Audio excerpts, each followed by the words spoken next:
1,00,000 మంది శివభక్తులతో కలిసి మహారుద్రాక్ష పూజలో పాల్గొనండి. వెంటనే కాల్ చేసి మీ పేరును నమోదు చేసుకోండి. అమ్మ నమస్తే అమ్మ. నమస్తే రాజా. పూణేలో అండి భార్యలకు మంచి షాక్ ఇచ్చింది.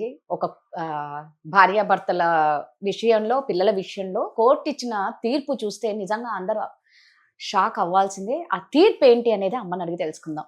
అమ్మ, నిజంగానే అందరికీ ఏమైపోయిందో చాలా మంది అంటారు, ఆడవాళ్ళు ఈ చట్టాలని చాలా దుర్వినియోగం చేసుకుంటున్నారు అని.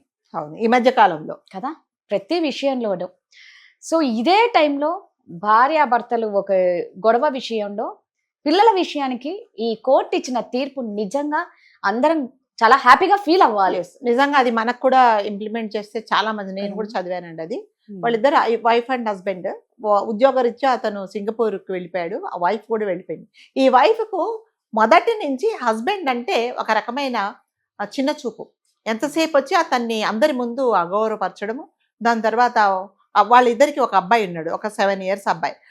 ఆ కొడుక్కి ఎంతసేపు వచ్చి తండ్రిని ఒక విలన్ గా చూపించడం అనేది ఈమెకు అలవాటు. సో తండ్రి అనగానే నువ్వు ఒక డెవిల్ అని, తర్వాత నువ్వు అసలు యూజ్లెస్ ఫెలో అని ఈమె చెప్పేదన్నమాట వాళ్ళ అబ్బాయికి.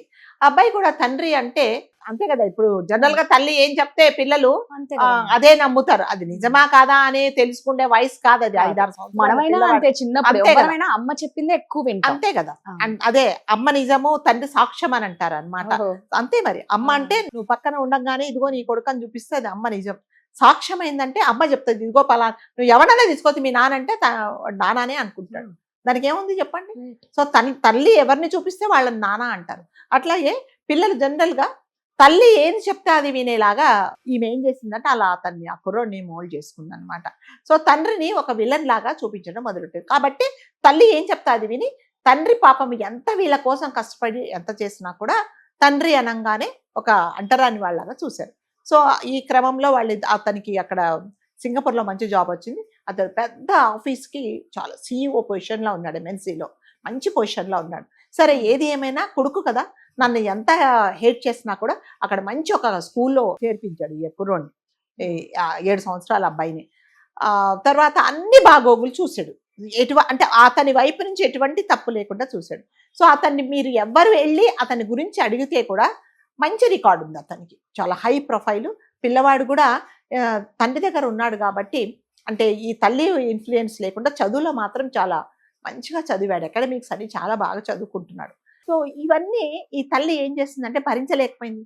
అసలు నేను తండ్రిని ఒక విలన్ లాగా చూపిస్తుంటే వీడేంటి బాగా చదువుకొని ఇలా చేస్తున్నాడు అని చెప్పేసి ఒకరోజు చెప్ప పెట్టకుండా, మరి ఆమె రిజర్వేషన్ ఎలా టికెట్స్ ఎలా బుక్ చేసుకుందో, ఏదో మనం విజయవాడ నుంచి హైదరాబాద్ వచ్చినట్టు కాదు, మరి ఒక కంట్రీ నుంచి సింగపూర్ నుంచి మరి మనకి ఇండియా రావాలంటే ఎన్నో ఉంటాయి ప్రొసీజర్స్ అన్ని, మరి ఎలా మేనేజ్ చేసుకుందో టికెట్స్ బుక్ చేసుకొని ఇండియాకి వచ్చేసింది. చెప్ప పెట్టకుండా కుర్రోడ్ని తీసుకొని ఇక్కడికి వచ్చి ఆమె డివోర్స్ అప్లై చేసుకుంది. అప్లై చేసుకున్నప్పుడు ఇతను ఏం చేశాడంటే, మరి ఇతను తప్పేమి లేదని చెప్పేసి అతను ఏం చేశాడంటే, ఆమె డివోర్స్ కోసం అప్లై చేసింది కాబట్టి ఆ పిల్లవాడు 7 సంవత్సరాల పిల్లవాడు ఆమె దగ్గర ఉంటే ఇలా చెడిపోతాడు, నేను చూసుకుంటానని చెప్పేసి తను సింగపూర్లో కోర్టుకి వెళ్ళాడు. వెళ్ళినప్పుడు అంటే కోర్టు తీర్పు ఇచ్చే ముందు ఇతని ప్రొఫైల్ అంతా చెక్ చేసి అసలు ఇతని బ్యాక్గ్రౌండ్ ఏంటి, మరి తండ్రిని ఒక విలన్ లాగా ఈ తల్లి ఎందుకు చూపించింది, ఇందులో ఏమన్నా నిజాలు ఉన్నాయా అని అన్ని తెలుసుకొని దాని తర్వాత ఆ కుర్రోడిని పిలిపించి జనరల్గా జడ్జెస్ ఏం చేస్తారంటేనండి, తల్లిదండ్రులు విడిపోయేటప్పుడు పిల్లలు ఎవరి దగ్గర ఉండాలి అనేది అన్నప్పుడు జడ్జి గారు కూర్చోబెట్టి తన క్యాబిన్ తీసుకొచ్చి, మరి నీకు తల్లి అంటే ఇష్టమా, తండ్రి అంటే ఇష్టమా, తండ్రి ఇష్టం లేదంటే ఎందుకు ఇష్టం లేదు, తల్లి దగ్గర ఉంటావా నువ్వు అనేసి వాళ్ళ ఇష్టానుసారంగానే వాళ్ళు ఎవరి దగ్గర ఉండాలి అనేది కస్టడీ. కాకపోయినా కూడా కొంతమంది ఏం చేస్తారు, మా నానంటే నాకు ఇష్టమే లేదు, అసలు మేము జనరల్గా నెలకు ఒకసారి కలుసుకోవడము, లేకపోతే పలాని ప్లేస్లో తీసుకురండి, మీరు పొద్దున 10 నుంచి 5 దాకా తండ్రి దగ్గర వదిలిపెట్టండి అని కూడా కొంతమంది చెప్తారు. సో దానికి కూడా కొంతమంది తల్లులు ఏం చేస్తారంటే, ఆ టైం కూడా తండ్రి గడపకూడదని చెప్పి దానికి కూడా అదే రోజు వాడికి జ్వరం వచ్చిందను, లేకపోతే మేము ఊరు వెళ్తున్నామని ఇలా చెప్పి పాపం అలా మీటింగ్ చేసుకోవడానికి కూడా కొంతమంది తల్లులు ఒప్పుకోరు. సో ఈ అబ్బాయిని ఇలా అడుగుతారు జనరల్గా.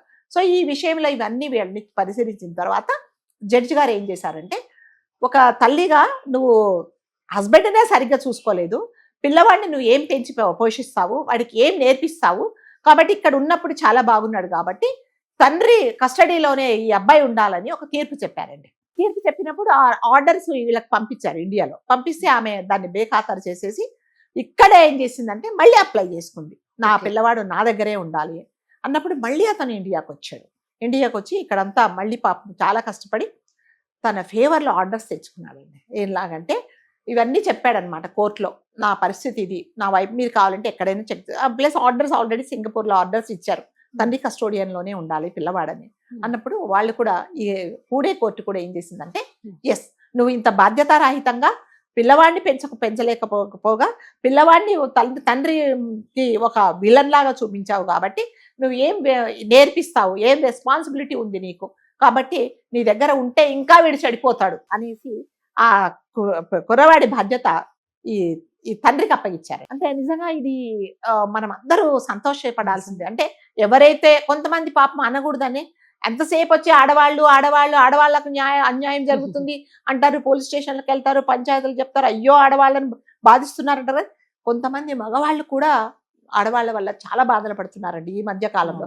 వాళ్ళు ఏంటంటే బయటికి చెప్పుకుంటే ఏంటా నీ పెళ్ళాన్ని నువ్వు కంట్రోల్ చేసుకోలేవా అంటారేమో అని వాళ్ళ బాధలు వాళ్ళు దిగమింగి చాలా మంది మనం చూసాం, సూసైడ్ చేసుకున్న భర్తలను కూడా మనం చూసాం.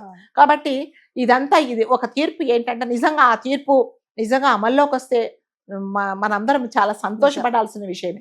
అంటే ఒక తల్లిగా ఒక తండ్రిని నువ్వు అన్నీ నీకు సమకూర్చుతున్నాడు, ఎటువంటి మీకు కష్టాలు లేకుండా మీకోసమే కష్టపడుతున్నప్పుడు మీకు అతనిలో ఏమి నచ్చకపోయి మీరు తండ్రిని పిల్లల్ని విడదీస్తారు చెప్పండి? మీకు అధికారం లేదు.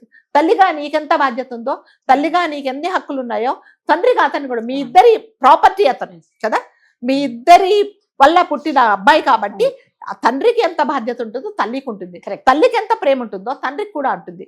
ఆ ప్రేమ విషయంలో తండ్రి ఏదన్నా తక్కువ చూపిస్తే ఎస్ తల్లి దగ్గర ఉంచొచ్చు, నేను చూసుకుంటాను నీకంటే నేను చాలా బాధ్యతగా ఉంటాను అన్నప్పుడు జడ్జి గారు మంచి మనసుతో ఎస్ నువ్వే బాధ్యత తీసుకో. జనరల్ గా ఈ మైనర్స్ అయ్యే పిల్లలను తల్లి దగ్గరే ఉంచుతారు, కానీ అంటే వ్యతిరేకంగా ఇట్లాంటి తీర్పు ఎవరు ఇచ్చి ఉండరండి.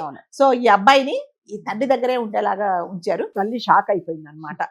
అంటే ఇంకా అతన్ని వేధించడానికి ఇంకేం లేదు కదా, ఇంకేం లేదు కదా. మనకు నచ్చలే మనకి ఇష్టం లే అంటే మనం అంతే కదా ఉండాలి. అది అంతే, భార్య భర్తల వరకే ఉండాలి కానీ పిల్లల వరకు మీరు చూసుకోండి, ఏమన్నా చూసుకోండి. పిల్లలను ఎందుకు ఇది చేస్తారు? వాళ్ళకి చక్కగా పంపించవచ్చు, వాళ్ళకి హ్యాపీగా వాళ్ళని బాగా చూసుకున్నారంటే మనం హ్యాపీగా ఫీల్ అవ్వాలి కదా. అట్లీస్ట్ మన పిల్లలన్నా బాగా చూసుకుంటే. ఇప్పుడు ఈమె విషయంలో ఏంటంటే ఈమె పిల్లవాడి బాగోగులు అవసరం లేదు, ఎంతసేపు వచ్చి హస్బెండ్ ని టార్గెట్ చేసింది.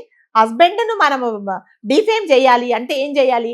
ఇలాంటివే అన్ని సృష్టించాలి. కాబట్టి నిజంగా జడ్జి గారు అర్థం చేసుకొని పూణేలో కూడా సేమ్ తీర్పు వచ్చిందండి. సో అబ్బాయిని తీసుకెళ్లి అతనికి అప్పగించారు. సో నిజంగా hats off to that judge అండి. కాబట్టి ఇప్పుడు తల్లులందరూ జాగ్రత్తగా ఉండాలి. మీరు ఏదన్నా వ్యతిరేకంగా తండ్రికి లేనిపోనివి పుట్టించి చెప్తే మాత్రం, అంటే నేను తల్లిని కదా చూసుకోలేనా అన్నప్పుడు, తండ్రి బాగా ఉన్నప్పుడు కనీసము తండ్రి దగ్గర వదిలిపెట్టడానికన్నా మీరు పర్మిషన్. రైట్. కొంతమంది తల్లుల గురించి చెప్తారు, తండ్రుల గురించి చెప్తారు. ఫస్ట్ ఇది చెప్పడం మానుకొని పిల్లల మీద కాన్సన్ట్రేషన్ పెడితే నిజంగా వాళ్ళ ఫ్యూచర్ బ్రైట్. అంతే కదా మరి. కాబట్టి ఇది మంచి తీర్పు అండి, మంచి తీర్పు, చాలా మంచి తీర్పు అమ్మా. థ్యాంక్ యూ అమ్మా.